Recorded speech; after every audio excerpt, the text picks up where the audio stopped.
ثبوت ہونے کے لیے ہوتا ہے، اعلان بتانے کے لیے ہوتا ہے۔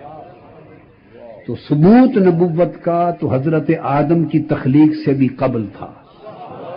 پوچھا گیا یا رسول اللہ متا وجبت لکن نبوت، یا رسول اللہ حضور آپ سے کو لیے نبوت ثابت کب ہوئی؟ آقا آپ نے نبوت کا اعلان کب کیا؟ اعلان تب کیا جب 40 برس عمر تھی۔ آقا آپ کے لیے نبوت ثابت کب سے ہے؟ فرمایا جب آدم بھی پیدا نہ ہوئے تھے۔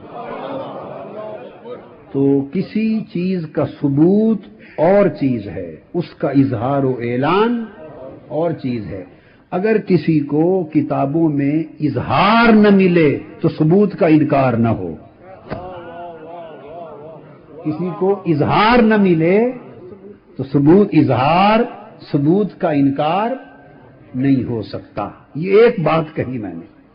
آگے چلتے ہیں تو آقا علیہ السلام کو حکم ہوا کہ اپنے اقربا میں اعلان کر دے۔ تو آقا علیہ السلام نے اسلام کی ابتدا اقربا سے کی،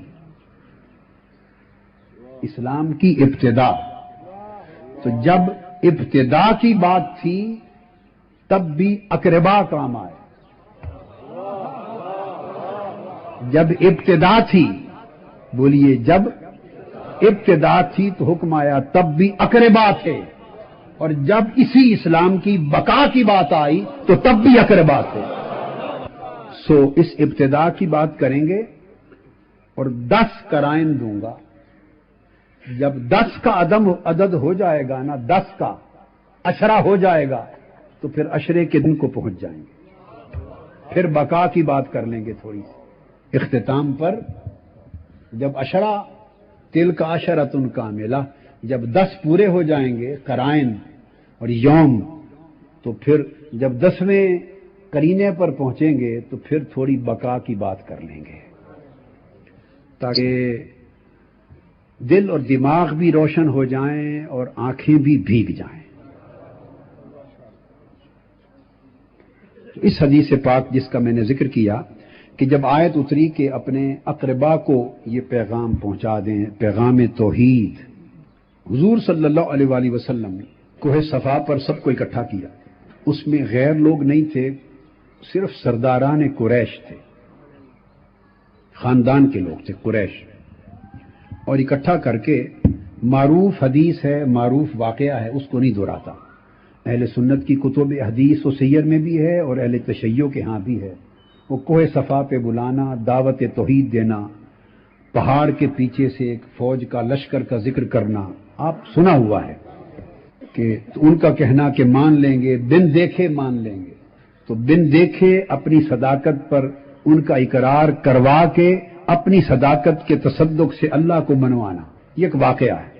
جب یہ بات ہو گئی، نہ کرو بیٹے، جب یہ بات ہو گئی تو جن کے نصیب میں ایمان نہیں تھا وہ بڑبڑانے لگے، اور ان میں پیش ابو لہب تھا، اور اس نے کچھ نازیبا کلمات بھی کہے کہ اے محمد صلی اللہ علیہ وسلم، تم نے ہمیں یہ کہنے کے لیے اکٹھا کیا تھا۔ چنانچہ مجمع ڈسپرس ہو گیا۔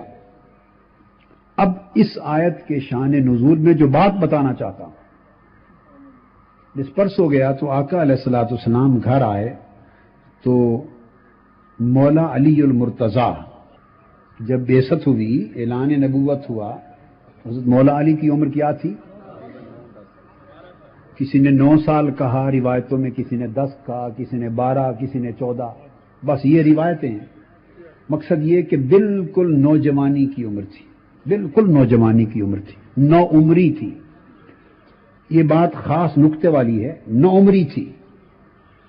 اور اس عمر کا بچہ 9، 10 سال، 12 سال عمر کا بچہ ہو، وہ کوئی اس کا اپنا گھر الگ ہوتا ہے رہنے کا یا باپ کے گھر میں رہتا ہے؟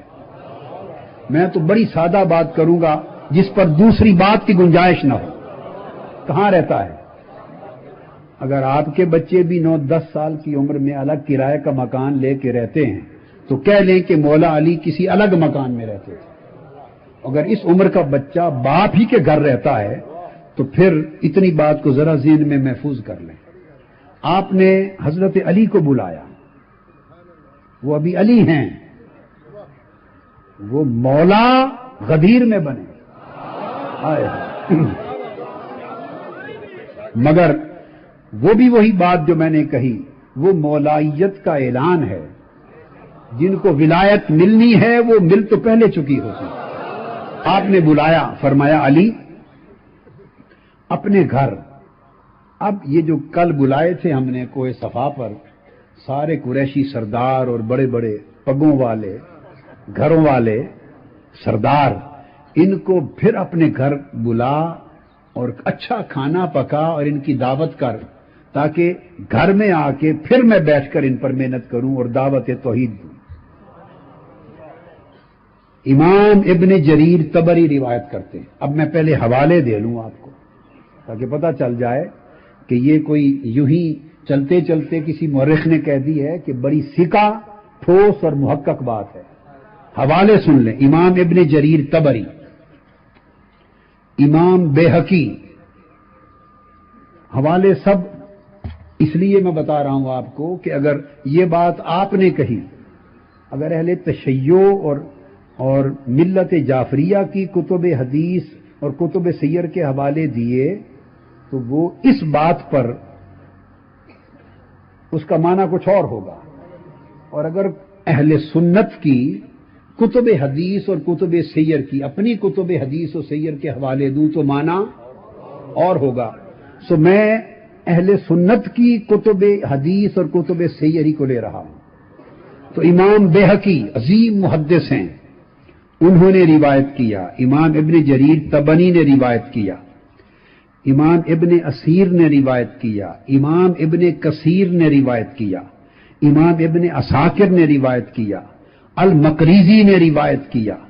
یہ تمام محدثین جو ساتوں کے حوالے میں نے دیے بیان کرتے ہیں کہ آقا علیہ السلام نے فرمایا علی کھانا کر.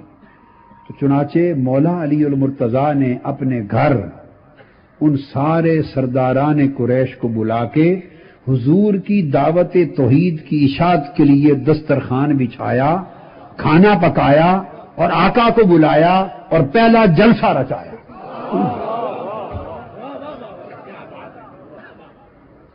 اب یہ بات میری اس کے ساتھ جوڑ لیں، یہ گھر علی کا تھا یا ابی طالب کا تھا؟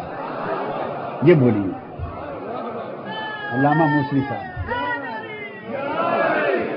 یہ گھر علی کا تھا یا ابو طالب کا تھا؟ کس کے گھر دسترخوان بچھ رہا ہے؟ کون سرداران قریش کو دعوت توحید سنوانے کے لیے گھر کھانا پکا رہا ہے؟ کون دعوت کا اہتمام کر رہا ہے؟ گوشت پک رہا ہے، ران پکی ہے، کتابوں میں ہے. کون بکرے ذبح کر رہا ہے؟ گھر سے خرچ کر کے منعقد کر رہا ہے مجلس دعوت توحید کی. یہ گھر ابو طالب کا ہے. دار ارقم،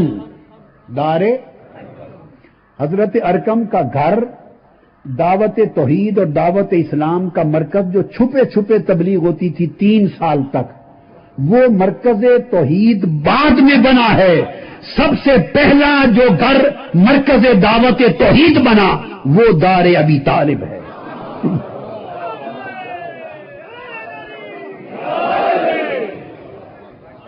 چنانچہ آقا علیہ السلام تشریف لے گئے.